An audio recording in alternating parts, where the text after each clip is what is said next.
अनुभवी ज्ञानाला आधुनिक तंत्रज्ञानाची जोड, तत्पर उपचारांना माया ममतेची जोड. हे आहे कोल्हापुरातील Sai Sparsh children's hospital. Doctor Venkatesh Tarkasband, doctor Vijay Gawade आणि डॉक्टर अमोल गिरवलकर यांचा प्रदीर्घ अनुभव आणि बालरोग क्षेत्रातील प्रावीण्य यामुळे साई स्पर्श हॉस्पिटल आहे 0 ते 18 वयोगटातील बालकांचं आरोग्य जपणारं विश्वासार्ह हॉस्पिटल.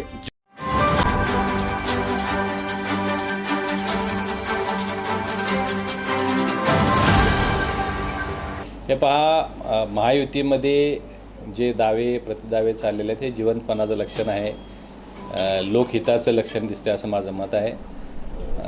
कोल्हापूर उत्तरची जागा याच्यावरती माजी आमदार राजेश क्षीरसागर यांनी जो हक्क सांगितला याबाबत आपण प्रश्न विचारलेला आहात.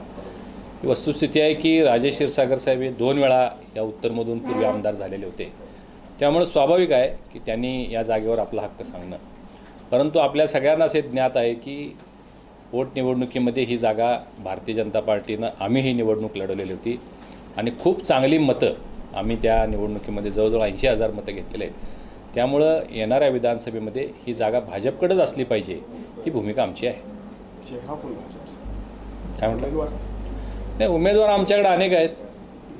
तुम्ही महेश जाधव साहेबांचं नाव घेतलेलं आहे, राहुल चिकोडे साहेबांचं नाव आलेलं आहे, नाना कदम साहेबांनी ही निवडणूक लढवलेली आहे, कृष्णराज महाडिक इच्छुक आहेत, आणखीन 1-2 इच्छुक निर्माण होऊ शकतात. आता हा मी सांगितल्याप्रमाणे कोल्हापूरसाठी भाजपचाच आमदार या भविष्यामध्ये उत्तरमध्ये होणार आहे. उमेदवारी कोणाला द्यायची हा सर्वस्वी निर्णय हा पक्षाचा असेल. मग त्यामध्ये महायुतीचे सर्व नेते निर्णय घेतील. त्यामध्ये सन्मान्य मुख्यमंत्री असतील, सन्मान्य फडणवीस साहेब असतील, सन्मान्य अजितदादा असतील, आणि ते ज्या उमेदवाराला उमेदवारी देतील त्याच्या पाठीशी हे सगळे लोक उभे राहतील याची मला खात्री आहे. सर्वे मी अजून पाहिलेला नाही आहे, परंतु तुमच्या मनात जे आहे तोच सर्वेमध्ये नाव आहे. महाविकास आघाडीचे नेते भास्कर जाधवांनी जिल्ह्यातील 5 जागा विधानसभेच्या जिंकणार असा दावा केला. ते काय 5 काय 10 जागा जिंकणार म्हणू शकतात. कसं असतंय, जिथं बेस नाही, तळ नाही. मला सांगा, तुम्ही नाव घेऊन सांगा, त्यांनी सांगायला पाहिजे होतं कोणत्या 5 जागा.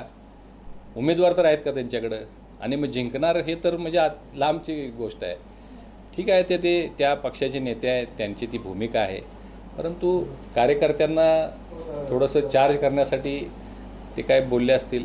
आपण त्यांच्याबाबत फार काय बोलू नये असं मला वाटतं.